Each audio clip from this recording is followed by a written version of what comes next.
ಆಚಿ chilli powder ಸಖತ್ ಖಾರ ಬಣ್ಣ ಮತ್ತು ರುಚಿ ಆಚಿ ಚಿಲ್ಲಿ ಪೌಡರ್.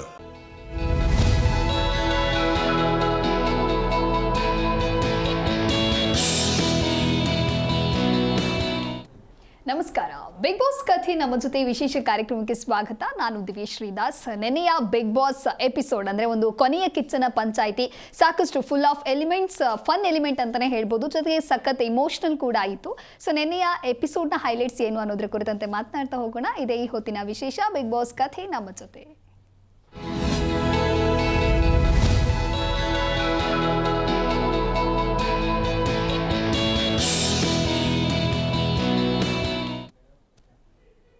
ಹೆಸರು ನೆನೆಯ ಹೈಲೈಟ್ಸ್ನ ಕುರಿತಂತೆ ಮಾತನಾಡೋದಕ್ಕೆ ಕಲೀಗ್ಸ್ ಜಾಯ್ನ್ ಆಗಿದ್ದಾರೆ. ಸೊ ಬನ್ನಿ ಅವ್ರನ್ನ ಕಾರ್ಯಕ್ರಮಕ್ಕೆ ವೆಲ್ಕಮ್ ಮಾಡೋಣ. Hello Ramya, welcome to the show. Hello Ram sir, welcome to the show. Hello ರಘುವೀರ್, ವೆಲ್ಕಮ್ ಟು ದ ಶೋ. ನಮಸ್ತೆ ಮೇಡಮ್. ರಘುವೀರ್, ಆ್ಯಕ್ಚುಲಿ ನಿಮ್ಮಿಂದನೇ ಸ್ಟಾರ್ಟ್ ಮಾಡೋದು ಅಂತ ಆದರೆ, ಮೊನ್ನೆ ಸುದೀಪ್ ಸರ್ ಕೆಲವೊಬ್ಬರಿಗೆ ಟಾರ್ಗೆಟ್ ಮಾಡಿದ್ರು. ಟಾರ್ಗೆಟ್ ಅಂತ ಹೇಳಿದ್ರೆ ಅವ್ರು ಮಾಡಿರೋ ತಪ್ಪು ಏನು ಅಂತ ಹೇಳಿ ಆ ತಪ್ಪಿನ ಅರಿವು ಮಾಡಿಸಿದ್ರು. ಆ ಟೈಮಲ್ಲಿ ಕಾವ್ಯಂಗೂ ಕೂಡ ಹೇಳ್ತಾರೆ ಎಲ್ಲಿ ಅವರು ಮಿಸ್ಟೇಕ್ ಮಾಡಿದ್ರು, ಎಲ್ಲಿ ಎಡವಿದ್ರು ಅಂತ. ಸೊ ಅದೆಲ್ಲೋ ಒಂದು ಕಡೆ ವರ್ಕ್ ಆಯ್ತಾ ಅಂತ. ಸೊ ಅವರು ಮಾತಾಡ್ತಾ ಇರ್ತಾರೆ ನಿನ್ನೆ ಎಪಿಸೋಡ್ನಲ್ಲೂ ಕೂಡ, ಕಾವ್ಯ ನನಗೆ ಯಾಕೋ ಇಲ್ಲಿ ಇರಬೇಕು ಅಂತ ಅನಿಸ್ತಾ ಇಲ್ಲ, ಮನೆಗೆ ಹೋಗ್ಬಿಡ್ಲಾ ಅಂತ. ಆ ರೇಂಜಿಗೆ ತಗೊಂಡ್ರ ಹೇಗೆ? ಅದೇ ಮೇಡಮ್, ಕಾವ್ಯ ಅವ್ರ ಆಟದಲ್ಲಿ ಏನಂತ ಹೇಳಿದ್ರೆ ಸುದೀಪ್ ಸರ್ ಒಂದು ಮಾತು ಹೇಳ್ತಾರೆ, ಮಿಕ್ಕಿದೆಲ್ಲ ಕ್ಲಾಸ್ಗಿಂತ ಆ ಒಂದು ಮಾತು ಅವರಿಗೆ ತುಂಬ ಹರ್ಟ್ ಆಯಿತು ಅನ್ಕೊತೀನಿ. ಅದು ಯಾವುದಂದರೆ, ಅಶ್ವಿನಿ ಮತ್ತು ರಕ್ಷಿತಾಯಿಂದನೇ ಕಾವ್ಯ ಗುರ್ಸ್ಕೊಳ್ಳೋಕ್ಕಂತ ಅವಕಾಶ ಕೊಟ್ಟರು. ಅದಿಲ್ಲ ಅಂದರೆ ಕಾವ್ಯ ಅವರು ಗುರ್ಸ್ಕೊಳ್ತಾನೆ ಇರಲಿಲ್ಲ ಅನ್ನೋ ಮಾತುಗಳನ್ನು ಆಡ್ತಾಯಿದ್ರು. ಆ ಮಾತು ಕಾವ್ಯ ಅವ್ರಿಗೆ ಇಷ್ಟ ಆಗಿಲ್ಲ. ವಿವರಾಗಿ ನನಗೂ ಆ ಮಾತು ಸಹಮತ ಇಲ್ಲ. ಯಾಕಂದರೆ ನಿನ್ನೆ ಅದೇ ಒಂದು ಕೆಲವೊಂದಿಷ್ಟು ಟಾಸ್ಕ್ ವಿಚಾರದಲ್ಲಿ ಗಿಲ್ಲಿಯವರು ಒಂದು ಉತ್ತರ ಕೊಡ್ತಾರೆ. ಏನಂತ ಹೇಳಿದ್ರೆ, ಗಿಲ್ಲಿಯಿಂದ ಕಾವ್ಯ ಅನ್ನೋ ಒಂದು ಏನು ಮಾತುಗಳಿತ್ತಲ್ಲ, ಅದರಲ್ಲಿ ಅದು ಏನಾಗುತ್ತೆ ಅಂದರೆ, ಸ್ಟಾರ್ಟಿಂಗ್ ವಾರದಿಂದನೂ ನಾವು ಈಗ ಇಲ್ಲಿ ಕೆಲವೊಂದಿಷ್ಟು ಡಿಸ್ಕಷನಲ್ಲೂ ನಾನು ಅದನ್ನೇ ಹೇಳಿದ್ದೆ. ಏನಂದರೆ, ಕಾವ್ಯ ಅವರನ್ನು ಯಾಕೆ ನಾನು ಸ್ಟ್ರಾಂಗ್ ಕಂಟೆಸ್ಟೆಂಟ್ ಅಂತ, ನಾನು ಸ್ಟಾರ್ಟಿಂಗ್ ಸೀಸನ್ನಿಂದ ಒಂದು ಒಳ್ಳೆ ಫೀಮೇಲ್ ಕಂಟೆಸ್ಟೆಂಟ್ ವಿನ್ ಆಗಬೇಕು ಅನ್ನೋದೇ ನನ್ನ ಮೊದಲಿಂದ ಒಂದು ಈಚೆ ಇತ್ತು. Favourite contestant. ಅದಕ್ಕೆ ರೀಸನ್ ಇತ್ತು ಮೇಡಮ್. ಏನಂದರೆ, ಕಾವ್ಯ ಅವರು ಆ ಒಂದು ಮೊದಲನೇ ವಾರದಲ್ಲಿ ಅವರನ್ನು ತೆಗೆದುಕೊಂಡಂಥ ಸ್ಟ್ಯಾಂಡ್ ಆಗಿರ್ಬೋದು, ಗಿಲ್ಲಿ ಸ್ಟಾರ್ಟಿಂಗಲ್ಲಿ ಹೆದರ್ಕೊಂಡಿರುವಂಥ ಸನ್ನಿವೇಶಗಳನ್ನು ನೋಡಿದ್ವಿ. ಅದು ಗಿಲ್ಲಿಯವರೇ ನಿನ್ನೆ ಆ ಮಾತನ್ನು ಹೇಳ್ತಾರೆ. ಎಲ್ಲಿ ಅಂದರೆ, ರಾಜಮಾತಾ ಅಂತ ಹೇಳಿ ಅಶ್ವಿನಿ ಅವರು ಒಂದು ಸ್ವಲ್ಪ ಡಾಮಿನೇಟಿವ್ ಆದಾಗ ಗಿಲ್ಲಿ ಅವರು ಅದಕ್ಕೆ ಕ್ಷಮೆ ಕೇಳೋದಾಗಿರ್ಬೋದು, ಕೆಲವೊಂದಿಷ್ಟು ಕಡೆ ನಾಮಿನೇಷನ್ ವಿಚಾರದಲ್ಲಿ ಅವರು ಮತ್ತು ಗಿಲ್ಲಿ ಅವರು ಕೆಲವೊಂದಿಷ್ಟು ಮಿಸ್ಟೇಕನ್ನು ಸರಿಯಾಗಿ ಸ್ಟ್ಯಾಂಡ್ ತೊಗೊಂಡಿರೋದು ಕಾವ್ಯ ಅವರು. ಅವಾಗ ನಮ್ಗೆ ಅನಿಸಿತ್ತು, ಒಂದು ಫೀಮೇಲ್ ಕಂಟೆಸ್ಟೆಂಟ್ ಆಗಿ ಆಫ್ಟರ್ ನಾವು ಏನು ಸಂಗೀತ ಶೃಂಗೇರಿ ಅವ್ರ ನಂತರ ಕಾವ್ಯ ಅವರನ್ನು ಆ ಜಾಗದಲ್ಲಿ ನೋಡುವಂಥ ಇಚ್ಛೆ ಇತ್ತು. ಆದರೆ ಅವರು ಅಷ್ಟೊಂದು ಕಾನ್ಫಿಡೆಂಟ್ ಆಗಿ ಈ ಸೀಸನನ್ನು ಆಡಿಲ್ಲ. ಆದರೂ ಕೆಲವೊಂದಿಷ್ಟು ಕಡೆ ಅವರು ಸ್ಟ್ರಾಂಗ್ ಆದ ಸ್ಟ್ಯಾಂಡನ್ನು ತಗೊಳ್ತಾ ಇದ್ರು ಕಾವ್ಯ ಅವರು. ಕೆಲವೊಂದಿಷ್ಟು ಅದೇ ರಕ್ಷಿತಾ ಮತ್ತು ಅಶ್ವಿನಿ ಅವರಿಂದಲೇ ಗುರ್ಸ್ಕೊಂಡ್ರು ಅಂದರೆ, ಮತ್ತು ಗಿಲ್ಲಿಯಿಂದಲೇ ಕಾವ್ಯ ಅಂದರೆ ಅದನ್ನು ಆ ಮಾತನ್ನು ಒಪ್ಕೊಳ್ಳೋಕ್ಕಾಗಲ್ಲ. ಆದರೆ ನಿನ್ನೆ ಕಾವ್ಯ ಅವರು ಮಾತಾಡಿರೋದು ತಪ್ಪಂತೀನಿ. ಯಾಕಂದರೆ ಅವರಿಗೆ ಜನರು ಇಲ್ಲಿ ತನಕ ತಗೊಂಡು ಬಂದಿದ್ದಾರೆ. ಅವ್ರ ಮಾತನ್ನು ಮೀರಿ ಲಾಸ್ಟ್ 1 ವೀಕಲ್ಲಿ ಇದ್ದಾರೆ. ಆ ಟೈಮಲ್ಲಿ ಅಂತ ಮಾತು ಬೇಡ ಆಯಿತು. ಹೌದು, ಅದೊಂದು ರೀತಿ ತಪ್ಪ ಅವರು ಕಾವ್ಯ ಅವರು ಮಾಡಿರೋದು ತಪ್ಪಂತೀನಿ. ಮಿಕ್ಕಿದೆಲ್ಲ ನೋಡಿದ್ರೆ ಅವರಿಗೆ ಏನು ನಿರಂತರ ಬ್ಲೇಮ್ ಮಾಡ್ಕೊಂಡು ಬರ್ತಿದಾರಲ್ಲ, ಅದು ಸರಿಯಲ್ಲ. ಅವರ ಒಂದು ವ್ಯಕ್ತಿತ್ವಗಳಿಂದನೇ ಅವರು ಇಲ್ಲಿ ತನಕ ಬಂದಿರ್ತಾರೆ. ಈಸಿಯಾಗಿ ಬರೋದಿದ್ರೆ ಇಲ್ಲಿ ತನಕ ಬರ್ತಾ ಇರಲಿಲ್ಲ, ಫೈನಲ್ ವೀಕ್ಗೆ ಬರ್ತಾ ಇರಲಿಲ್ಲ ಅನ್ಕೊಂತೀನಿ. ಆ ಒಂದು ಸಣ್ಣ ಮಿಸ್ಟೇಕು ಅವರಿಗೆ, ಈಗ ಅವ್ರ ಫ್ಯಾನ್ಸ್ಗಳಿಗೆ, ಅವ್ರಿಗೆ ವೋಟ್ ಮಾಡಿದವರಿಗೆ, ಅವರಿಗೆ ಒಂದು ಅನ್ಯಾಯದ ರೀತಿಯಾಗಿರುತ್ತೆ. ಅಂದರೆ ನಾವು ಇಲ್ಲಿಂದ ಆಟ ಬಿಟ್ಕೊಡ್ತೀವಿ ಅಂದರೆ, ಇಷ್ಟು ದಿವಸ ಕಷ್ಟ ಒಂದು ಸ್ವಲ್ಪ ಅವರು ಚೆನ್ನಾಗಿ ಅವರ ಆಟನ ನೋಡಿ ಅವ್ರಿಗೆ ವೋಟ್ ಮಾಡಿರ್ತಾರಲ್ಲ, ಅವರಿಗೆ ಎಲ್ಲೊಂದು ಕಡೆ ಬೇಜಾರಾಗಬಹುದು ಅನ್ಕೊಂತೀನಿ. ಇದರಿಂದ ಅವ್ರ ಆಟಕ್ಕೆ ಒಂದು ಫ್ಲಾಶ್ ಬ್ಯಾಕ್ ಹೋಗೋದಂತಾದ್ರೆ, ಆಕ್ಚುಲಿ ಧ್ರುವಂತ್ ಅವರು ಕೂಡ ಒನ್ ಟೈಮ್ ಅಲ್ಲಿ ಟ್ರಿಗರ್ ಆಗಿ ನಮ್ಗೆ ಆಗಲ್ಲ ಅಂತ ಹೇಳಿರ್ತಾರೆ. ಆ ಟೈಮಲ್ಲಿ ಅಲ್ಲಿರುವಂತಹ ಕಂಟೆಸ್ಟೆಂಟ್ಗಳೇ ಅವ್ರನ್ನ ಯಾವ ರೀತಿ ಬ್ಲೇಮ್ ಮಾಡಿದ್ರು ಅನ್ನೋದನ್ನಾದ್ರೂ ಒಂದು ಚಿಕ್ಕ ಯೋಚನೆ ಮಾಡ್ಬೇಕಿತ್ತು. ಹೌದು, ಅದೊಂದು ವಿಚಾರ ಹೇಳ್ಬೋದು. ಓಕೆ ಸರ್, ಇನ್ನು ಸುದೀಪ್ ಸರ್ ಆಕ್ಚುಲಿ ನೆನ್ನೆ ಒಂದು ಆಕ್ಟಿವಿಟಿ ಅಂತ ಕೊಟ್ಟಾಗ, ಗಿಲ್ಲಿ ಒಂದ್ ವೇಳೆ ನೀವೇನಾದ್ರೂ ಈಗ ಎಲಿಮಿನೇಟ್ ಆದ್ರಿ ಅಂತ ಹೇಳಿದ್ರೆ ನಿಮ್ಮ ಸ್ಪೀಚ್ ಹೇಗಿರುತ್ತೆ ಅಂದಾಗ, ಗಿಲ್ಲಿ ಅವ್ರು ಹೇಳಿರುವಂತಹ ರೀತಿ ಮಾತು, ಯಾಕೆ ಅಂತ ಹೇಳಿದ್ರೆ ಡೇ 1 ಇಂದನೂ ಅವರು ಎಂಟರ್ ಆದ ನಂತರದಲ್ಲಿ ಅವ್ರು ಯಾವ ರೀತಿ ಮಾತಾಡ್ತಾರೆ, ಏನೇ ಮಾತಾಡಿದ್ರು ಕೂಡ ಒಂದೊಂದು ಪಂಚ್ ಕೊಡ್ತಾರೆ. ಆ ಪಂಚ್ ಇಂದನೇ ಮೋಸ್ಟ್ಲಿ ಜನರ ಮನಸ್ಸನ್ನು ಗೆದ್ದಿರ್ತಾರೆ. ಅದರಲ್ಲೂ ನೆನ್ನೆ ಅವರ ಮಾತಾಡಿದ ರೀತಿ ಬಗ್ಗೆ ಏನ್ ಹೇಳ್ತೀರಾ? ಖಂಡಿತ ಅವರು ತುಂಬ ಚೆನ್ನಾಗಿ ನೆನ್ನೆ ಒಂದು ಡೈಲಾಗ್ ಎಲ್ಲ ಹೇಳಿದ್ರು. ಅದಕ್ಕೆ ಅಲ್ಲಿರೋ ಆಡಿಯನ್ಸ್ ಎಲ್ಲ ತುಂಬ ಜೋರಾಗಿ ಚಪ್ಪಾಳೆ ವಿಸಿಲ್ ಎಲ್ಲ ಕೊಟ್ಟಿದ್ದಾರೆ. ನೋಡಿ, ಅವರು ಮಾತಲ್ಲಿ ಗೆಲ್ಲಕ್ಕಾಗೋದಿಲ್ಲ. ಅವರು ಪಕ್ಕ ಅವರು ಹಳ್ಳಿ ಸೊಗಡವರಲ್ಲ. ಅವರು ಹುಟ್ಟಿದಾಗ ಅವ್ರದ್ದು ಸುಮಾರು ಅವ್ರ ಮಾತಿಂದನೇ ಅವರು ಮಾಡಿರೋಂಥ ಯೂಟ್ಯೂಬ್ ಚಾನಲ್ಸ್ ಆಗಿರ್ಬೋದು, ಮತ್ತು ಸುಮಾರು ಶೋಸ್ಗಳಾಗಿರ್ಬೋದು, ಇವನ್ನೇ ಬಿಗ್ ಬಾಸಿಂದ ಇವತ್ತೇನು ಬಂದಿದ್ದಾರೆ ಅವ್ರ ಮಾತುಕತೆ, ಅವ್ರ ಕಾಮಿಡಿಗಳಿಂದ ಒಬ್ಬರನ್ನ ಕಾಲು ಎಳ್ಕೊಂಡು ಈ ಥರದ ಫನ್ ಆ್ಯಕ್ಟಿವಿಟೀಸಲ್ಲಿ ಅವರು ನಂಬರ್ 1 ಇದ್ದಾರೆ. ಅದ್ರ ಬಗ್ಗೆ ಎರಡು ಮಾತಿಲ್ಲ. ಅದ್ರ ಬಗ್ಗೆ ಅವರಾಗೆ ಕೆಲವೊಂದು ಡೈಲಾಗ್ಸ್ ಎಲ್ಲ ಹೇಳಿದಾಗ ಅದು ತುಂಬ ಫನ್ ಆಗಿ ಚೆನ್ನಾಗಿ ಅದು ಕೇಳಿಬಂತು. ನಾನು ಹೇಳ್ತಿರೋದು ಏನಂತಂದರೆ ಅವ್ರು ಓಕೆ ಚೆನ್ನಾಗಿ ಮಾತಾಡ್ತಾರೆ, ಎಲ್ಲ ಓಕೆ, ಎಲ್ಲ ಸೂಪರ್. ಬಟ್ ಏನಂತಂದರೆ ಈ ಟಾಸ್ಕ್ ಅನ್ನೋ ವಿಚಾರದಲ್ಲಿ ಅವರು ಸೂಪರಾಗಿ ಇದ್ಬಿಟ್ಟಿದ್ದಾರೆ. ಅಲ್ಲಿ ರಿಸ್ಕ್ ತೊಗೊಂಡಿದ್ದಿದ್ರೆ ತುಂಬ ಚೆನ್ನಾಗಿ ಮೂಡ್ ಬರ್ತಾಯಿತ್ತು. ಯಾಕೆಂದರೆ ಅಲ್ಲಿ ಟಾಸ್ಕ್ ಅಂತ ಬಂದಾಗ ಅವ್ರು ಸ್ವಲ್ಪ ಎಲ್ಲ ಹಿಂದೇಟ್ ಆಗ್ಬಿಟ್ರು. ಅಂದರೆ ಅವ್ರ ಕೈಲಿ ಮಾಡೋಕ್ಕಾಗ್ತಿರ್ಲಿಲ್ಲ. ಯಾವುದೇ ಟಾಸ್ಕ್ ಕೊಟ್ಟು ತುಂಬ ರಿಸ್ಕ್ ಆಗ್ತಿದೆ, ನನ್ನ ಕೈಲಿ ಆಗೋದಿಲ್ಲ ಅನ್ನೋ ರೀತಿ ಅವ್ರು ಸ್ವಲ್ಪ ಇರ್ತಿದ್ರು. ಯಾರಿಗೋ ಅಂದರೆ ಡಿಪೆಂಡ್. ಇವಾಗ ನೋಡಿ, ಯಾರನ್ನ ಉಳಿಸೋಕೆ ಹೋಗಿ ಇವರೇ ಕೊನೆಗೆ ಏನಾಗುತ್ತೆ ಉಳಿತಾ ಇಲ್ಲ, ಆ ಥರ ಆಗ್ತಿದೆ.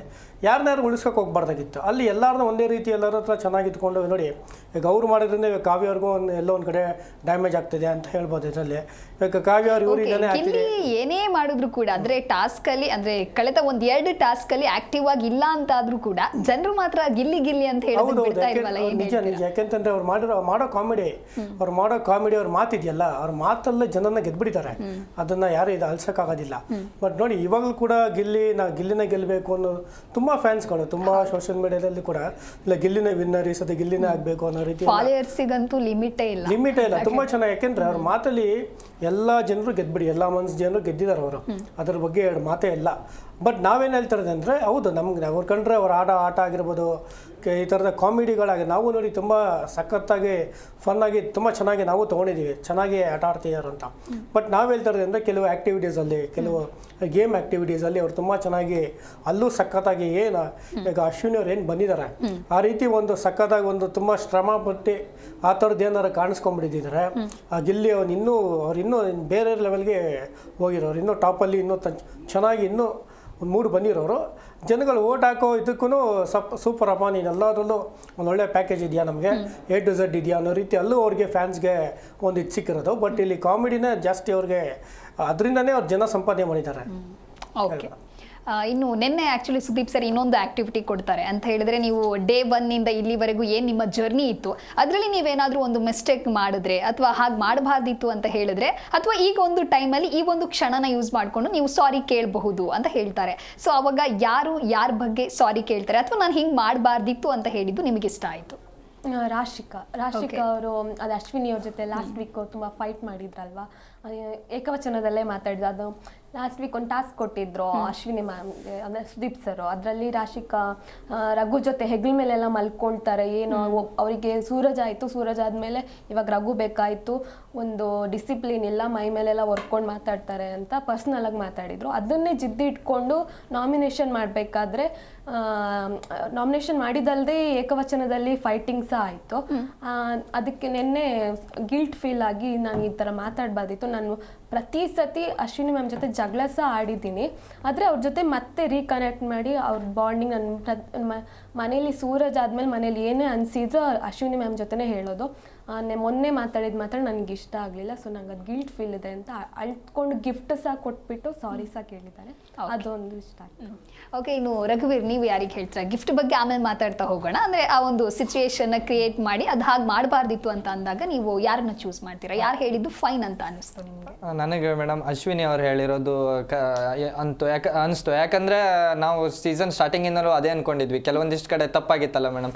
3ನೇ ವಾರದಿಂದ ರಕ್ಷಿತಾ ಅವರನ್ನು ಟಾರ್ಗೆಟ್ ಮಾಡೋ ವಿಚಾರದಲ್ಲಾಗಿರ್ಬೋದು, ಮತ್ತು ಪತ್ರದ ವಿಚಾರದಲ್ಲೂ ನಮಗೆ ಅಶ್ವಿನಿ ಅವರು ವಿಲನ್ ರೀತಿಯೇ ಕಾಣಿಸ್ಕೊಂಡ್ಬಿಟ್ರು. ಆ ಒಂದು ಸನ್ನಿವೇಶ ನಡೆದಿಲ್ಲ ಆಗಿದ್ದಿದ್ರೆ ಇಷ್ಟೊತ್ತಿಗೆ ಅಶ್ವಿನಿ ಅವರು ಒಳ್ಳೆ ಮತ್ತು ಅವ್ರ ಆಟದಲ್ಲಿ ಇನ್ನೂ ಹೆಚ್ಚಿನ ಒಂದು ಪ್ರಭಾವ ಬೀರ್ತಿತ್ತು.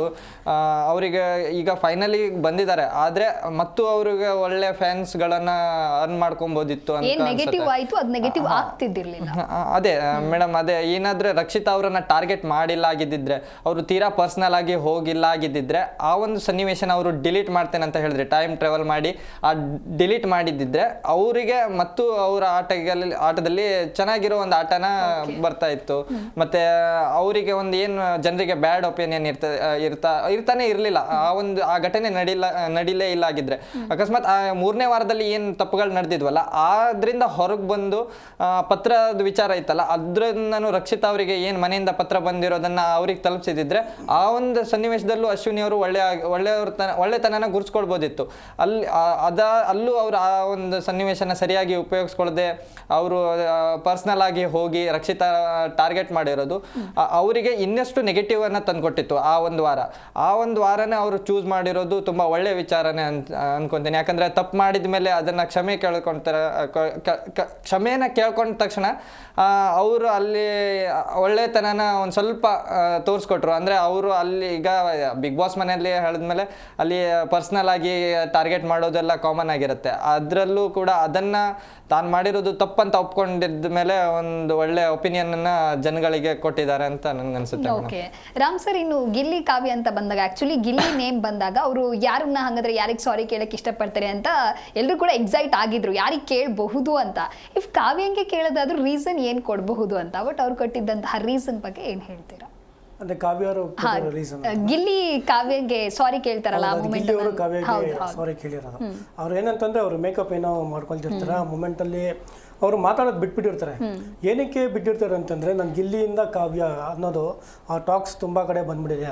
ಒಂದು ಮನೆಯಲ್ಲೂ ಬಂದಿದೆ, ಕಿಚ್ಚ ಸಾಹೇಬ್ರು ಕೂಡ ಹೇಳಿದ್ರು ಇದನ್ನು ನೀವು ಎಲ್ಲಿಗೆ ಎಷ್ಟು ಮಟ್ಟಕ್ಕೆ ಇಟ್ಕೊಳ್ತೀರೋ ಅಷ್ಟು ಒಳ್ಳೇದಾಗುತ್ತೆ, ಇದನ್ನ ತುಂಬಾ ಮುಂದುವರ್ಸ್ಕೊಂಡ್ರೆ ನಿಮ್ಗೆ ತೊಂದರೆ ಆಗುತ್ತೆ ಹೋಗ್ತಾ ಅಂತ ಸರ್ ಅವ್ರ ಸಾಹೇಬ್ರು ತುಂಬಾ ಸೂಕ್ಷ್ಮವಾಗಿ ಹೇಳಿದ್ರು. ಅದನ್ನ ಏನ್ ಮಾಡ್ತಾರೆ ಕಾವ್ಯ ಅವರು ಸ್ವಲ್ಪ ತಲೆಗೆ ಹಾಕೊಳ್ತಾರೆ. ಇದನ್ನ ಯಾಕೆ ನಾನು ಇಂಡಿವಿಜುವಲ್ಗೆ ಏನಕ್ಕೆ ಆಡೋಕ್ಕಾಗೋದಿಲ್ಲ, ನಾನು ಯಾಕೆ ಸಪ್ರೇಟ್ ಆಗಿ ಇರೋಕ್ಕಾಗೋದಿಲ್ಲ, ಇವನ ಹತ್ರನೇ ಯಾಕೆ ಇರಬೇಕು ಅನ್ನೋದು ಅವ್ರಿಗೆ ಮನ್ಸಿಗೆ ಬಂದಿದೆ. ಹಾಗಾಗಿ ಅವರು ಸಪ್ರೇಟ್ ಆಗಿರೋದಕ್ಕೆ ತುಂಬ ಟ್ರೈ ಮಾಡ್ತಿದ್ರು. ಅವರು ಏನೇ ಆದರೂ ಕೂಡ ಗಿಲ್ಲಿ ಜೊತೆ ಅಂತ ಸೇರ್ತಿರ್ಲಿಲ್ಲ. ಅದಾದ ನಂತರ ರಕ್ಷಿತಾ ಅವರು ತುಂಬ ಅವ್ರ ಜೊತೆ ಕ್ಲೋಸ್ ಆಗಿ ಅವ್ರ ಜೊತೆ ಮಾತಾಡಿಕೊಂಡು ಮಾತುಕತೆ ಅದೇನಿತ್ತು ಚೆನ್ನಾಗಿದ್ರು. ಇವ್ರು ಕಾವ್ಯ ಅವರು ಬಿಟ್ಟೇ ಬಿಟ್ಟಿದ್ರು ಸ್ವಲ್ಪ ಆಲ್ಮೋಸ್ಟ್. ನಾನು ಓನಾಗಿ ಬಂದಿರೋದು, ನಾನು ಇಂಡಿವಿಜುವಲ್ ಆಗಿ ಬಂದಿರೋದು, ನಾನು ಇಂಡಿವಿಜುವಲ್ ಆಗಿ ನಾನು ಆಟ ಆಡಬೇಕು ಈ ಥರ. ಯಾಕೆಂದ್ರೆ ಅದು ಲೈಫ್ ನಿಂತ್ಕೊಂಡ್ಬಿಡುತ್ತೆ, ಲೈಫ್ ಟೈಮ್. ನೀನು ಹೋಗಿದ್ದೆ ಹೊರಗಡೆ ಬಂದರೂ ಕೂಡ ಗಿಲ್ಲಿಯಿಂದನೇ ಕಾವ್ಯ ಅನ್ನೋದು ಕೂಡ ಬಂದ್ಬಿಡುತ್ತೆ, ಹೆಸರು ಬರುತ್ತೆ. ಯಾಕೆಂದ್ರೆ ನಿಜವಾಗ್ಲೂ ಗಿಲ್ಲಿ ಎಷ್ಟೋ ಫ್ರೇಮಲ್ಲಿ ಕಾವ್ಯ ಅವ್ರನ್ನ ಅಷ್ಟು ಕ್ಲೋಸ್ ಆಗಿಲ್ಲ ಅಂದಿದ್ರೆ ಖಂಡಿತ ಅವ್ರು ಇಲ್ಲಿ ತನಕ ಬರ್ತಾ ಇರಲಿಲ್ಲ ನನ್ನ ಪ್ರಕಾರ. ಬಟ್ ಅವರು ಇಂಡಿವಿಜುವಲ್ ಆಗಿ ಎಲ್ಲೂ ಆಟನೂ ಆಡಲಿಲ್ಲ. ಸೊ ಅವ್ರಿಗೆ ಬ್ಯಾಕ್ ಬೋನ್ ಸಪೋರ್ಟ್ ಆಗಿದ್ದ ಗಿಲ್ಲಿ ಅವರು. ತುಂಬಾನೇ ಸಪೋರ್ಟ್ ಆಗಿದ್ರು. ಈವನ್ ನೋಡಿ, ಅದು ನಾಮಿನೇಷನ್ ಪ್ರಕ್ರಿಯೆದಲ್ಲೂ ಗಿಲ್ಲಿ ಅವರು ತುಂಬಾನೇ ಸಪೋರ್ಟ್ ಮಾಡಿದ್ರು. ಅವರು ಉಸ್ತುವಾರಿ ಆಗಿದ್ರು ಕೂಡ ತುಂಬಾ ಸಪೋರ್ಟ್ ಮಾಡಿದ್ರು. ಕ್ಯಾಪ್ಟನ್ ಆಗಿದ್ರು ಕೂಡ ಗಿಲ್ಲಿ ಅವರು ತುಂಬಾನೇ ಸಪೋರ್ಟ್ ಮಾಡಿದ್ರು, ಕಾವ್ಯ ಅವ್ರಿಗೆ ಸಪೋರ್ಟ್ ಮಾಡಿದ್ರು. ಬಟ್ ಅದನ್ನ ಇವರು ಅಲ್ಲಿ ತೋರ್ಸೋಕ್ಕೂ ಆಗೋದಿಲ್ಲ. ನನಗೆ ನೀನು ಸಪೋರ್ಟ್ ಮಾಡಿದ್ಯಾ ಅಂದ್ಬಿಟ್ಟು ಅವ್ರ ಜೊತೆ ಚೆನ್ನಾಗಿ ಇರೋಕ್ಕಾಗೋದಿಲ್ಲ. ನಾನು ಇಂಡಿವಿಜುವಲ್ ಆಗಿ ಆಟ ಆಡಲೇಬೇಕಿದ್ದೆ. ಅಂದರೆ ನಾನು 2-3 ವಾರ, ನಾನು 1 ವಾರ ನಾನು ಹಿಂಗಿರ್ಬೇಕು, ಇರಬಾರ್ದು, ಜಾಸ್ತಿ ಇವನ ಹತ್ರ ಇರೋಕೆ ಹೋಗ್ಬಾರ್ದು, ನಾನೇ ಆಟ ಆಡಿ ತೋರ್ಸೋಣ ನಾನು ಅನ್ನೋದನ್ನ ಬಂತು. ಬಟ್ ಅಲ್ಲಿ ಮೇಕಪ್ ಹಾಕೋ ಸನ್ನಿವೇಶ ಏನಾಯ್ತು, ಏನೋ ಒಂದು ಮಾತು ಅಂದಿರ್ತಾರೆ. ಬಟ್ ಅದ್ರ ಬಗ್ಗೆ ನಮಗೂ ಕ್ಲಾರಿಟಿ ಏನಂದ್ರು ಅಂತ ನಮಗೂ ಕ್ಲಾರಿಟಿ ಇಲ್ಲ ಅದು. ಸೊ ಹಂಗಾಗಿ ಅದ್ರ ಬಗ್ಗೆ ನಾನು ಸಾರಿ ಕೇಳ್ತೇನೆ ಅಂತ ಹೇಳ್ಬಿಟ್ಟು ಗಿಲ್ಲಿ ಅವರು ಅವ್ರಿಗೆ 1,000 ಎಕ್ಸ್ಕ್ಯೂಸ್ ಕೇಳ್ತಾರೆ. ಇನ್ನು ಗಿಲ್ಲಿ ಕಾವ್ಯ ಅಂತ ಬಂದಾಗ ಆಕ್ಚುಲಿ ಏನು ಸುದೀಪ್ ಸರ್ ಮತ್ತೊಂದು ಆಕ್ಟಿವಿಟಿ ಅಥವಾ ಟಾಸ್ಕ್ ಅಂತ ಕೊಟ್ಟಾಗ ನಿಮ್ಮ ಬಳಿ ಇರುವಂತಹ ವಸ್ತುವನ್ನ ಪ್ರೀತಿಯಿಂದ ನಿಮ್ಗೆ ಒಂದು ಬಾಂಡಿಂಗ್ ಏನ್ ಕ್ರಿಯೇಟ್ ಆಗಿದೆ ಅವ್ರಿಗೆ ಕೊಡಿ ಅಂತಂದಾಗ, ಒಂದ್ ವೇಳೆ ಕಾವ್ಯ ಏನಾದ್ರೂ ಯಾವುದೇ ಗಿಫ್ಟ್ ಅನ್ನು ಗಿಲ್ಲಿ ಕೊಡ್ಲಿಲ್ಲ ಅಂತ ಹೇಳಿದ್ರೆ ಅದು ದೊಡ್ಡ ಟಾಕ್ಸ್ ಆಗಿ ಹೋಗ್ಬಿಡ್ತಿತ್ತು. ಯಾಕೆ ಅಂದ್ರೆ ಗಿಲ್ಲಿ ಕಡೆ ಸಪೋರ್ಟ್ ಮಾಡಲ್ಲ ಅಂತ ಕೆಲವೊಂದಿಷ್ಟು ಟಾಕ್ಸ್ ಹೊರಗಡೆ ಇತ್ತು. ಸೊ ನೆನ್ನೆ ಒಂದು ಕೋಮ್ನ ಕೂಡ ಅವರು ಗಿಫ್ಟ್ ಆಗಿ ಕೊಡ್ತಾರೆ, ಏನ್ ಹೇಳ್ತೀರಾ? ಅದೇ ಏನಂದ್ರೆ ನೋಡಿ, ಈ ಗಿಫ್ಟ್ ಎಲ್ಲಿ ಏನಂತಂದ್ರೆ ಒಂದು ಆ ಗಿಫ್ಟ್ ಕೂಡ ಇದು ಸಂದರ್ಭ ಏನಕ್ಕೆ ಬಂತು ಅಂತಂದ್ರೆ ಒಂದು ರಿಮೆಂಬರ್ ನಾವು ಈಗ ಲೈಫ್ ಟೈಮ್ ಇವೆಲ್ಲ ನೋಡಿ. ಮತ್ತೆ ನಾವು ಅದೇ ಅವ್ರಿಗೆ ಬಿಗ್ ಬಾಸ್ ಅಲ್ಲಿ ಅದೇ ಜಾಗದಲ್ಲಿ ಕೂತ್ಕೊಳ್ಳೋಕೆ ಆಗೋದಿಲ್ಲ. ಮತ್ತೆ ಬಿಗ್ ಬಾಸ್ಗೆ ಅಷ್ಟು ಜನ ಮತ್ತೆ ಬರೋದಕ್ಕೂ ಆಗಲ್ಲ. ಅದ್ರಲ್ಲಿ ಯಾರೋ ಒಂದು ಇಬ್ರು ಬರ್ತಾರೆ, ಯಾರೋ ಒಬ್ರು ಗೆಸ್ಟ್ ತರ ಬರ್ತಾರೆ. ಲೈಕ್ ಈಗ ರಜತ್ ಅವ್ರು ಬಂದಲ್ಲ, ಆ ರೀತಿ ಬಂದೋಗ್ತಾರೆ. ಬಟ್ ಈ ಟೀಮ್ ಮತ್ತೆ ಬರೋಕ್ಕಾಗೋದಿಲ್ಲ. ಸೊ ಇದು ಒಂದು ನನ್ನ ಕಡೆಯಿಂದ ನಿನಗೊಂದು ನಾನು ಲೈಫ್ ಟೈಮ್ ಇಟ್ಕೊಳ್ಳಿ, ಆ ಒಂದು ಮೂಮೆಂಟ್ ಅಲ್ಲಿ ಇಟ್ಕೊಬೇಕು ಅನ್ನೋ ಪ್ರತಿಯೊಬ್ಬರಿಗೂ ಏನ್ ಹೇಳ್ತಾರೆ, ಇದನ್ನ ಇಟ್ಕೊಳ್ಳಿ. ಯಾಕೆಂದ್ರೆ ಮನಸ್ತಾಪಗಳು ಬರಬಾರ್ದು. ಎಲ್ಲ ನೋಡಿ, ಆಟ ಆಡೋ ಟೈಮಲ್ಲಿ ಮನಸ್ತಾಪಗಳು ಇದ್ದೇ ಇರುತ್ತೆ.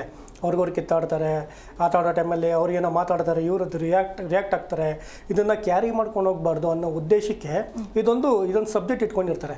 ನಿಮ್ಗೆ ಏನ್ ಅನ್ಸುತ್ತೋ, ನಿಮ್ಮ ಕಡೆಯಿಂದ ಚಿಕ್ಕದೊಂದು ಪೆನ್ ಕೊಟ್ಟರು ಅಲ್ಲಿ ಅದು ತುಂಬಾ ಶ್ರೇಷ್ಠ, ತುಂಬಾ ಅಮೂಲ್ಯ, ತುಂಬಾ ಅದಕ್ಕೆ ಬೆಲೆನೇ ಕಟ್ಟಕ್ಕಾಗಲ್ಲ ಅನ್ನೋ ರೀತಿ ಅದಕ್ಕಷ್ಟು ವ್ಯಾಲ್ಯೂ ಇರುತ್ತೆ. ಅದನ್ನ ನೀವು ಕೊಡಿ, ನಿಮ್ಗೇನು ಖುಷಿ ಆಗುತ್ತೋ ಅದು ಕೊಡಿ ಅಂತ. ಯಾಕೆಂದ್ರೆ ಇವ್ರು ಅದೇ ರೀತಿ ಕಾಪಾಡ್ಕೊಬೇಕು. ಕೊಡೋದು ಅವ್ರ ಕರ್ತವ್ಯ ಇರುತ್ತೆ. ಇವ್ರು ಅದನ್ನ ಕಾಪಾಡ್ಕೊಳ್ಳೋದು ಅಷ್ಟೇ ಮುಖ್ಯ ಆಗಿರುತ್ತೆ. ಅದನ್ನೆಷ್ಟು ಚೆನ್ನಾಗಿ ಕಾಪಾಡ್ಕೊಂಡ್ಬರ್ತಾರೋ ಇವ್ರಿಗೆ ಅಷ್ಟೇ ವ್ಯಾಲ್ಯೂ ಇರುತ್ತೆ. ಸೊ ಅದೊಂದು ಆ ಒಂದು ಸಂದರ್ಭ ಬರಬೇಕು. ಯಾರ್ಯಾರು ಮನಸ್ತಾಪಗಳು ಹಾಕೊಳ್ಬಾರ್ದು. ಇವ್ರ ಸಾಹೇಬ್ರು ಏನೇ ಹೇಳಿದ್ರು ಕೂಡ ಅಲ್ಲಿ ಅವ್ರು ನೀವು ಕರೆಕ್ಷನ್ ಮಾಡ್ಕೊಳ್ಳಿ ಅಂತ ಹೇಳಿರ್ತಾರೆ ಹೊರತು ನೀವು ಈ ತರ ಬದಲಾಗ್ಲೇಬೇಕು ಅನ್ನೋ ತರ ಇಲ್ಲ. ನಿಮ್ಮಲ್ಲಿ ಇವಾಗ ಏನಂತಂದ್ರೆ ನೋಡಿ, ನಮ್ ಕರೆಕ್ಷನ್ ಮಾಡೋರು ಒಬ್ರು ಇದ್ರೆ ನಾವಲ್ಲಿ ಕರೆಕ್ಟಾಗಿ ಒಂದು ಆಟ ಆಡ್ಬೋದು, ಕರೆಕ್ಟಾಗಿ ಏನೋ ನೋಡ್ಕೊಂಡು ಹೋಗ್ಬೋದು. ಏನೋ ಒಂದು ಟಾಸ್ಕ್ ಟಾಸ್ಕ್ ಆಗಿರ್ಬೋದು, ಮಾತುಕತೆ ಆಗಿರ್ಬೋದು, ಪ್ರತಿಯೊಂದು ನಾವು ಚೆನ್ನಾಗಿ ಮಾಡ್ಕೊಂಡು ಹೋಗ್ಬೋದು. ನಮ್ಮ ಕರೆಕ್ಷನ್ ಮಾಡೋರೇ ಇಲ್ಲ ಅಂತಂದರೆ ನಾನು ಮಾಡಿದ್ದೆಲ್ಲ ರೈಟ್, ನಾನು ಏನು ಹೋಗಿದ್ರು ರೈಟ್ ಆಗುತ್ತೆ. ನಾನು ಎಲ್ಲ ಕಡೆ ನಂಗೆ ರೈಟೇ ಕಾಣಿಸ್ತಿರುತ್ತೆ, ಎಲ್ಲೂ ರಾಂಗೇ ಕಾಣಿಸ್ತಾ ಇರೋದಿಲ್ಲ. ಯಾಕಂದರೆ ಅಲ್ಲಿ ಸಾಹೇಬರು ಹೇಳ್ತಾರಲ್ಲ, ಇಂಚಿಂಚು ನೀಟಾಗಿ ಅಷ್ಟು ತಾಳ್ಮೆಯಿಂದ ಅಷ್ಟು ಸೂಕ್ಷ್ಮವಾಗಿ ಅವ್ರು ಹೇಳ್ತಾರಲ್ವ, ಅದಕ್ಕೆ ಅವರು ಕರೆಕ್ಷನ್ ಮಾಡ್ಕೊಳ್ಳೇಬೇಕು. ಅದನ್ನು ಅವರು ನನ್ನ ಈ ಥರ ಆಗ್ತಾ ಇದೆ, ಆ ಥರ ಆಗ್ತಾ ಇದೆ ಅಂತ ಅವರು ತಿಳ್ಕೊಂಡ್ರೆ ಅದು ಅವ್ರು ತಪ್ಪಾಗ್ಬಿಡುತ್ತೆ. ಬಟ್ ಅವ್ರು ಕೊಟ್ಟಿರೋದೇನು ಗಿಫ್ಟ್ ಕೊಟ್ಟಿದ್ದಾರೆ ಅದನ್ನ ಅವ್ರು ಉಳಿಸ್ಕೊಂಡು ಇನ್ಮೇಲೆ ಕರೆಕ್ಷನ್ ಆಗಿ ಇನ್ನೇನು 3-4 ಡೇಸ್ ಇದೆ, ಒಂದು ವಾರ ಹತ್ರ ಇದೆ. ಇನ್ನು ಮುಂದೆ ಅವರೆಲ್ಲ ಒಂದು ಒಳ್ಳೆ ಫೀಲ್ಡಲ್ಲಿ ಒಂದು ಒಳ್ಳೆ ಪ್ರಾಜೆಕ್ಟಲ್ಲಿ ಎಲ್ಲ ಒಂದು ವರ್ಕ್ ಮಾಡೇ ಮಾಡ್ತಾರೆ. ಸೊ ಇದೊಂದು ಚೆನ್ನಾಗಿ ಬಾಂಡಿಂಗ್ ಇರಲಿ ಅನ್ನೋ ಉದ್ದೇಶಕ್ಕೆ ಇದೊಂದು ಗಿಫ್ಟ್ ಅನ್ನೋ ಸಬ್ಜೆಕ್ಟ್ನ ಇಟ್ಕೊಂಡಿದ್ದಾರೆ. ಓಕೆ, ಇನ್ನು ಗಿಫ್ಟ್ ಕಾನ್ಸೆಪ್ಟ್ಗೆ ಬಂದಾಗ ರಮ್ಯಾ, ಆಕ್ಚುಲಿ ರಘು ಮತ್ತೆ ರಾಶಿಕಾಗೆ ರಕ್ಷಿತಾ ಅವರು ಕೊಡ್ತಾರೆ. ಅದು ನಿಜಕ್ಕೂ ಒಂದು ರೀತಿ ಎಮೋಷನಲ್ ಆಗಿತ್ತು ಆ ಮೂಮೆಂಟ್. ಅಂದ್ರೆ ನನಗೆ ಅಣ್ಣನ ಸ್ಥಾನವನ್ನ ನೀವು ತುಂಬಿದ್ದೀರಾ ಅಂತ ಹೇಳಿ ಅವ್ರಿಗೆ ಬಂದಿರುವಂತಹ ಉತ್ತಮನ ಇವರಿಗೆ ಕೊಡ್ತಾರೆ ರಕ್ಷಿತಾ ಅವರು. ಸೊ ಅವರಿಬ್ಬರ ಅಂಡರ್ಸ್ಟ್ಯಾಂಡಿಂಗ್ ಬಗ್ಗೆ ಏನು ಹೇಳ್ತೀರಾ? ಅಂದರೆ ಸ್ಟಾರ್ಟಿಂಗ್ ಬಂದಾಗಿಂದ ರಕ್ಷಿತಾ ಮತ್ತು ರಘು ಒಳ್ಳೆ ಬಾಂಡಿಂಗೇ ಇದೆ. ಅಂದರೆ ಅವ್ರು ರಘು ಎಲ್ಲಿ ಹೋಗ್ತಾರೆ ಅವರಿಗೆ ಸಪೋರ್ಟ್ ಮಾಡೋದು. ಇಬ್ಬರಿಗೂ ಕುಕ್ಕಿಂಗ್ ಫೀಲ್ಡ್ ಇಷ್ಟ. ಇಬ್ಬರು ಆಲ್ಮೋಸ್ಟ್ ಕಿಚನಲ್ಲೇ ಟೈಮ್ ಸ್ಪೆಂಡ್ ಮಾಡಿರ್ತಾರೆ. ಅದರಿಂದನೇ ಇಬ್ಬರು ಬಾಂಡಿಂಗ್ ಸಹ ಬಿಲ್ಡ್ ಆಗಿರುತ್ತೆ. ಅದಾದಮೇಲೆ ಮತ್ತು ಅವಳು ಒಂದು ಹೇಳ್ತಾರೆ, ನನಗೆ ಹೊರಗಡೆ ಬಂದು ಒಬ್ಬ ಅಂದರೆ ಇಂಪಾರ್ಟೆಂಟ್ ಅಂದರೆ ನಂಗೆ ಏನೇ ಕಷ್ಟ ಬಂದರೂ ಸಹ ಒಬ್ರಿಗೆ ಹೆಲ್ಪ್ ಮಾಡೇ ಮಾಡ್ತಾರೆ. ಕಾಲ್ ಮಾಡಿದ್ರೆ ನಂಗೆ ಪಟ್ಟ ನೆನಪಾಗದೆ ರಘು ಸರ್ ಅಂತ. ಆ ಮೂಮೆಂಟಿಗೆ ಸಹ ಎಲ್ರಿಗೂ ಒಂಥರ ವ್ಯಾಲ್ಯೂಬಲ್, ಎಮೋಷನಲ್ ಅಂತ ಅನ್ನಿಸ್ತು. ಅದಾದಮೇಲೆ ರಾಶಿಕಾಂಗೆ ಅವ್ರಿಗೆ ಸ್ಟಾರ್ಟಿಂಗು 1 ವೀಕ್ ಗ್ಯಾಪ್ ಆದಮೇಲೆ ರಿಟರ್ನ್ ರಕ್ಷಿತಾ ಒಳಗೆ ಬರ್ತಾರಲ್ಲ, ಆವಾಗ ರಾಶಿಕಾನೇ ಫಸ್ಟು ರಕ್ಷಿತನ ಜೊತೆ ಗಲಾಟೆ ಮಾಡಿರ್ತಾರೆ, ಅದೇನೋ ನಾಮಿನೇಷನ್ ವಿಷಯಕ್ಕೆ. ಅದಾದಮೇಲೆ ಅವಳು ಅವತ್ತಿಂದ ಮೊನ್ನೆ ತನಕನೂ ಸಹ ರಾಶಿಕಾ ಮತ್ತು ರಕ್ಷಿತಂಗೂ ಜಗಳ ಆಗ್ತಾ ಇರುತ್ತೆ. ಬಟ್ ಅವ್ರು ಹೇಳ್ತಾರೆ, ನನಗೆ ಅವ್ರ ಜೊತೆ ರಾಶಿಕನ ಜೊತೆ ನನ್ನ ತಂಗಿ ಬಾಂಡಿಂಗ್ ಕ್ರಿಯೇಟ್ ಆಗಿದೆ. ನಾವು ಮನೇಲಿ ಹೇಗೆ ಸಹ ಗಲಾಟೆ ಮಾಡ್ತೀವಲ್ಲ ಅಕ್ಕ ತಂಗಿ, ಅದೇ ಥರ ಅವ್ರ ಜೊತೆ ಗಲಾಟೆ ಮಾಡ್ತೀವಿ. ಆದರೆ ರಾಶಿಕಾ ಶಾಕ್ ಆಗಿದ್ದಾರೆ ಅದು ವಿಷಯಕ್ಕೆ. ಇಬ್ಬರು ಸಹ ಎಮೋಷ್ನಲಿ ಫೀಲ್ ಆಗುತ್ತೆ. ಓಕೆ, ರಘು ಆಕ್ಚುಲಿ ಗಿಫ್ಟ್ ಅಂತ ಬಂದಾಗ ಆ ಒಂದು ಕಾನ್ಸೆಪ್ಟ್ ನಿಜಕ್ಕೂ ಅಲ್ಲಿ ಇದ್ದಂತಹ ಎಲ್ಲರನ್ನ ಜೊತೆಗೆ ನೋಡುಗರನ್ನು ಕೂಡ ಒಂದು ರೀತಿ ಎಮೋಷನಲ್ ಆಗಿ ಮಾಡ್ತು. ಸೊ ಯಾರಿಗೆ ಕೊಟ್ಟಿದ್ದಂತಹ ಗಿಫ್ಟ್ ನಿಮಗೆ ಇಷ್ಟ ಆಯಿತು ಅಂದರೆ ಅವರ ಒಂದು ಬಾಂಡಿಂಗ್ ಬಗ್ಗೆ ಹೇಳೋದಾದ್ರೆ? ಅದೇ ಮೇಡಮ್, ನನಗೂ ರಾಶಿಕಾ ಅವ್ರಿಗೆ ಕೊಟ್ಟಿರೋದು ಶಾಕಿಂಗ್ ಅನಿಸ್ತು. ಶಾಕಿಂಗ್ ಜೊತೆ ರಾಶಿಕಾ ಅವ್ರಿಗೆ ಕೊಟ್ಟಿರೋದು ತುಂಬ ಏನಂದ್ರೆ, ರಾಶಿಕಾ ಮತ್ತೆ ರಕ್ಷಿತಾ ಅವರಿಗೆ ಹಾವು ಮುಂಗ್ಸಿ ಥರ ಜಗಳ ಆಡ್ಕೊಂಡು ಬರ್ತಾ ಇದ್ರು ಇಡೀ ಸೀಸನ್.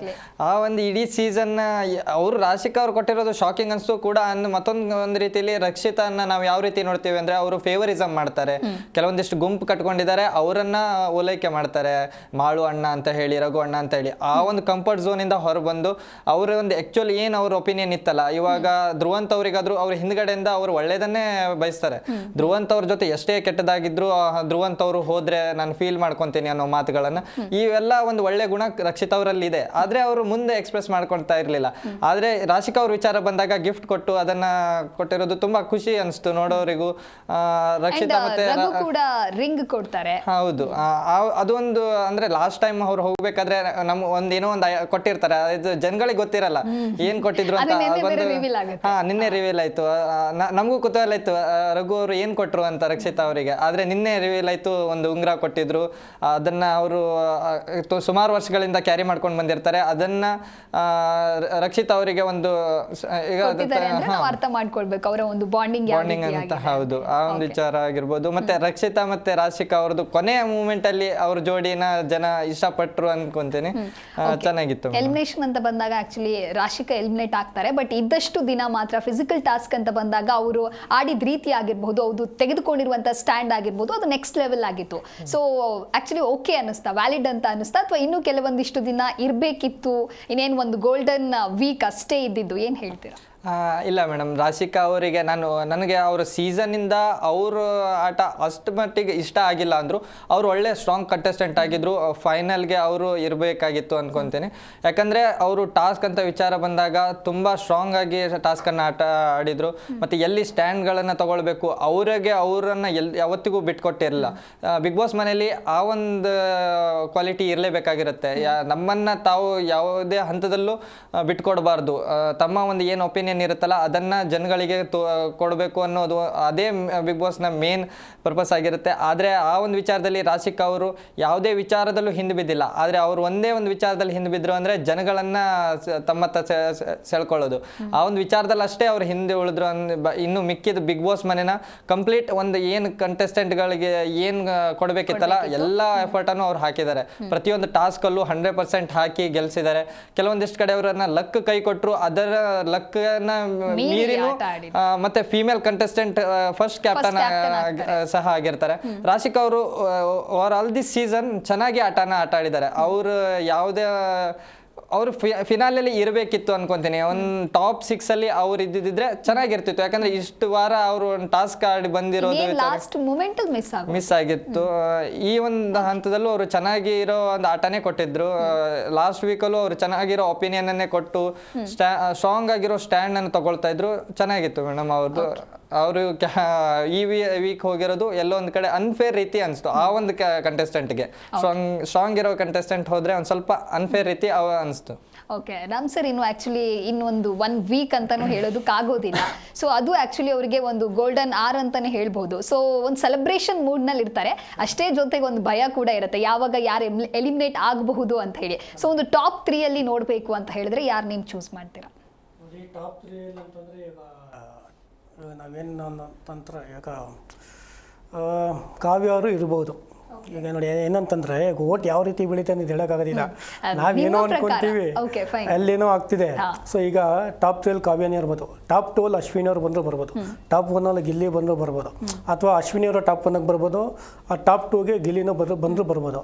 ಈಗ ಟಾಪ್ 3 ಅಂತ ನೀವು ಹೇಳಿದ್ರಲ್ಲ, ಅಲ್ಲಿ ಕಾವ್ಯ ಅವ್ರು ಬರ್ಬೋದು ಅಂತ ಎಲ್ಲ ನನಗೆ ಅನ್ನಿಸ್ತದೆ, ಅಥವಾ ಧ್ರುವಂತ್ ಅವ್ರು ಬರ್ಬೋದು ಅಂತ ಅನಿಸ್ತದೆ. ಓಕೆ, ಸೊ ನೀವು ಒಂದು ಟಾಪ್ 2 ಅಲ್ಲಿ ಯಾರು ನೋಡೋದಕ್ಕೆ ಇಷ್ಟಪಡ್ತೀರಾ? ಅಶ್ವಿನಿ ಮತ್ತೆ ರಘು. ಓಕೆ, ಇನ್ನು ಏನು ಹೇಳ್ತೀರಾ ರಘು ನೀವು? ಗಿಲ್ಲಿ, ರಕ್ಷಿತಾ, ಅಶ್ವಿನಿ ಇವ್ರು 3 ಜನ ಟಾಪ್ 3 ಅಲ್ಲಿ ಇರ್ತಾರೆ ಅಂತ ಅನ್ಸುತ್ತೆ ಮೇಡಮ್. ಹಾಗಾದ್ರೆ ಧ್ರುವಂತ್ ಎಲ್ಲಿ ಮಿಸ್ ಆಗ್ತಾರೆ ಅನ್ಸ್ತಿದೆ? ಧ್ರುವಂತ್ ಅವರು ಎಲ್ಲಿ ಮಿಸ್ ಆಗ್ತಾರೆ ಅಂದ್ರೆ ಅವ್ರಿಗೆ ಅವರೇ ರೀಸನ್ ಆಗಿರ್ತಾರೆ. ಏನಂದ್ರೆ ಅವರು ಸ್ಟಾರ್ಟಿಂಗ್ ಇಂದ ಸೀಸನ್ ಅಲ್ಲಿ ಯಾರು ಫ್ಯಾನ್ ಫಾಲೋವರ್ಸ್ ನ ಜಾಸ್ತಿ ಇಟ್ಕೊಂಡಿರ್ತಾರೆ ಅವರಿಗೆ ಒಂದು ಪ್ಲಸ್ ಪಾಯಿಂಟ್ ಇರುತ್ತೆ. ಧ್ರುವಂತ್ ಅವ್ರ ಆಟ ಚೆನ್ನಾಗಿದೆ, ಆದ್ರೆ ಕೊನೆ ಮೂಮೆಂಟ್ ಅಲ್ಲಿ ಆಟನ ಸ್ಟಾರ್ಟ್ ಮಾಡಿದ್ರು, ಅದೊಂದೇ ಅವ್ರಿಗೆ ಎಫೆಕ್ಟ್ ಆಗುತ್ತೆ. ಇಲ್ಲಾಂದ್ರೆ ಅವರು ಟಾಪ್ 2 ಅಲ್ಲಿ ಅಂತೂ ನಾನು ಅವರನ್ನ ಖಂಡಿತ ನೋಡ್ತೇನೆ. ಯಾಕಂದ್ರೆ ಆ ಕ್ವಾಲಿಟಿ ಅವರಲ್ಲಿತ್ತು. ಪ್ರಾಮಾಣಿಕವಾದ ಆಟ ಆಗಿರ್ಬೋದು, ಅಥವಾ ಒಳ್ಳೆ ಎಂಟರ್ಟೈನಿಂಗ್ ಆಗಿ ಜನರನ್ನ ಏನು ಎಂಟರ್ಟೈನಿಂಗ್ ಆಗಿ ಹಿಡ್ಕೊಂಡಿದ್ರಲ್ಲ, ಆ ಒಂದು ವಿಚಾರದಲ್ಲಿ ಧ್ರುವಂತ್ ಅವರು ಸ್ಟ್ರಾಂಗ್ ಕಂಟೆಸ್ಟೆಂಟೇ ಆಗಿದ್ರು. ಆದ್ರೆ ಕೊನೆ ಮೂಮೆಂಟ್ ಅಲ್ಲಿ ಆ ಟಾಪ್ 3 ಬರುವಷ್ಟು ಫ್ಯಾನ್ ಫಾಲೋವರ್ಸ್ ಇದಾರ ಇಲ್ಲ ಅಂತ ಡೌಟ್ ಇದೆ. ರಘುವೀರ್, ಆಕ್ಚುಲಿ ಧ್ರುವಂತ್ ಅಂತ ಬಂದಾಗ ಇನ್ನೊಂದು ಪಾಯಿಂಟ್ ಆಡ್ ಮಾಡಲೇಬೇಕು. ಏನ್ ಸುದೀಪ್ ಸರ್ ಎಂಟೈರ್ ಸೀಸನ್ ನ ಕನ್ಸಿಡರ್ ಮಾಡಿ ಅವರಿಗೆ ಕಿಚ್ಚನ ಚಪ್ಪಾಳೆ ಕೊಡ್ತಾರೆ, ಹೊರಗಡೆ ಆಗ್ತಾ ಇರುವಂತಹ ಟಾಕ್ಸೇ ಬೇರೆ, ಒಂದ್ ರೀತಿ ಟ್ರೋಲ್ ಆಗ್ತಾ ಇದೆ. ಸೊ ಅದ್ರ ಬಗ್ಗೆ ಏನ್ ಹೇಳ್ತೀರಾ? ಅದಕ್ಕೆ ಟ್ರೋಲ್ ಆಗೋದಕ್ಕೆ ಒಂದೇ ರೀಸನ್ ಮೇಡಮ್. ಯಾಕಂದ್ರೆ ಈ ಸೀಸನ್ ನ ನಾವು ಮುಂದೆ ಈಗ ಸೀಸನ್ ಮುಂದೆ ಸುಮಾರಷ್ಟು ಸೀಸನ್ಗಳು ಬರ್ಬೋದು, ಆದರೆ ಸೀಸನ್ 12 ಅಂತ ನಾವು ನೆನ್ಪು ಮಾಡ್ಕೊಂಡಾಗ ನಮ್ಗೆ ಅಲ್ಲಿ ಒಂದೇ ಹೆಸರು ಬರುತ್ತೆ, ಗಿಲ್ಲಿ. ಯಾಕಂದ್ರೆ ಗಿಲ್ಲಿಯಿಂದನೇ ಆ ಸೀಸನ್ನ ತುಂಬಾ ಜನ ನೋಡಿರ್ತಾರೆ. ಈಗ ಕೆಲವೊಂದಿಷ್ಟು ಸೀಸನ್ಗಳು ಹೇಗಿದಾವೆ ಅಂದ್ರೆ ವಿನ್ನರ್ಗಿಂತ ಅಲ್ಲಿರೋ ಕಂಟೆಸ್ಟೆಂಟ್ಗಳನ್ನೇ ಜಾಸ್ತಿ ಗುರುತ ಮಾಡ್ತಾರೆ. ವಿನ್ನರ್ಗಳನ್ನ ಮರಿಬೋದು, ಆದ್ರೆ ಕೆಲವೊಂದಿಷ್ಟು ಕಂಟೆಸ್ಟೆಂಟ್ಗಳನ್ನ ಮರೆಯಲ್ಲ. ಆ ಒಂದು ರೀತಿಯಲ್ಲಿ ಗಿಲ್ಲಿ ಅವರು ಅದೇ ರೀತಿಯಾಗಿ ತಮ್ಮ ಹೆಸರನ್ನ ಮೂಡಿಸಿದ್ದಾರೆ. ಯಾವ ರೀತಿ ಅಂದ್ರೆ ಗಿಲ್ಲಿ ಇಲ್ಲ ಅಂದ್ರೆ ಬಿಗ್ ಬಾಸ್ ಶೋನೇ ಇರ್ತಾ ಇರ್ಲಿಲ್ಲ, ಸಪ್ಪೆ ಅಂತ ಹೇಳ್ತಿದ್ರು. ಓವರ್ ಆಲ್ ಸೀಸನ್ ಇಂದ ಕಿಚ್ಚನ ಚಪ್ಪಾಳೆ ಕೊಡ್ಬೇಕಂದ್ರೆ ಅದು ಗಿಲ್ಲಿಗೆ ಕೊಡ್ಬೋದಿತ್ತು, ಅವರಿಗೆ ಕೊಡ್ಲಿಲ್ಲ ಅನ್ನೋದು ಒಂದು ಬಿಟ್ರೆ ಸೀಸನ್ ನ ಚಪ್ಪಾಳೆ ಬೇರೆಯವ್ರಿಗೆ ಹೋಯ್ತಂದ್ರೆ ಅದು ಕಾಮನ್ ಆಗಿ ಜನರಿಗೆ ಸ್ವಲ್ಪ ಗಿಲ್ಲಿ ಗೆದ್ದಿದ್ದಾರಲ್ಲ, ಅದಕ್ಕೋಸ್ಕರ ಧ್ರುವಂತಿಗೆ ಹೋಗಿರ್ಬೋದು. ಹೌದು, ಅದ ಕಿಚ್ಚನ ಚಪ್ಪಾಳೆ ಅಂದ್ರೆ ಅದು ಅವರು ಸುದೀಪ್ ಸರ್ ಅವರ ಪರ್ಸನಲ್, ಅಲ್ಲಿ ನಾವು ಏನು ಒಪಿನಿಯನ್ ಹೇಳಕ್ಕಾಗಲ್ಲ. ವಿನ್ನರ್ ಅಂತ ಹೇಳಿದಾಗ ನಾವು ಮಾತಾಡ್ಬೋದು, ಇಲ್ಲ ಜನಗಳ ಪ್ರಕಾರ ಅಂತ. ಅಲ್ಲಿ ಸುದೀಪ್ ಅವರಿಗೆ ಸೀಸನ್ ಅವ್ರಿಗೆ ಇಷ್ಟ ಆಗಿರ್ಬೋದು, ಅದಕ್ಕೆ ಅವ್ರು ಕೊಟ್ಟಿದ್ದಾರೆ. ಜನಗಳದ್ದು ತಪ್ಪು ಅಂತ ಹೇಳಕ್ಕಾಗಲ್ಲ, ಯಾಕಂದ್ರೆ ಜನಗಳಿಗೆ ಗಿಲ್ಲಿ ಅವ್ರು ಇಷ್ಟ ಆಗಿದ್ದಾರೆ. ಆ ಒಂದು ರೀತಿಯಲ್ಲಿ ಅವರನ್ನ ಎಕ್ಸೆಪ್ಟ್ ಮಾಡ್ಕೊಂತಿಲ್ಲ ಅಂತ ಅನ್ಸುತ್ತೆ. ಜನರ ಮನಸ್ಸಿಂದ ಬೇರೆ ಡಿಲೀಟ್ ಮಾಡಕ್ ಆಗಲ್ಲ. ಓಕೆ, ಥ್ಯಾಂಕ್ ಯು ರಘುವೀರ್, thank you Ram sir, thank you Ramya ಕಾರ್ಯಕ್ರಮಕ್ಕೆ ಆಗಮಿಸೋದಕ್ಕಾಗಿ. ನೋಡಿದ್ರಲ್ವ ವೀಕ್ಷಕರೇ, ನೆನೆಯ ಎಪಿಸೋಡ್ ಯಾವ ರೀತಿಯಾಗಿ ಫನ್ ಎಲಿಮೆಂಟ್ ಕೂಡ ಆಯಿತು, ಜೊತೆಗೆ ಯಾವ ರೀತಿಯಾಗಿ ಎಮೋಷನ್ ಇಂದ ಮೂವ್ ಆಯಿತು ಅಂತ ಹೇಳಿ.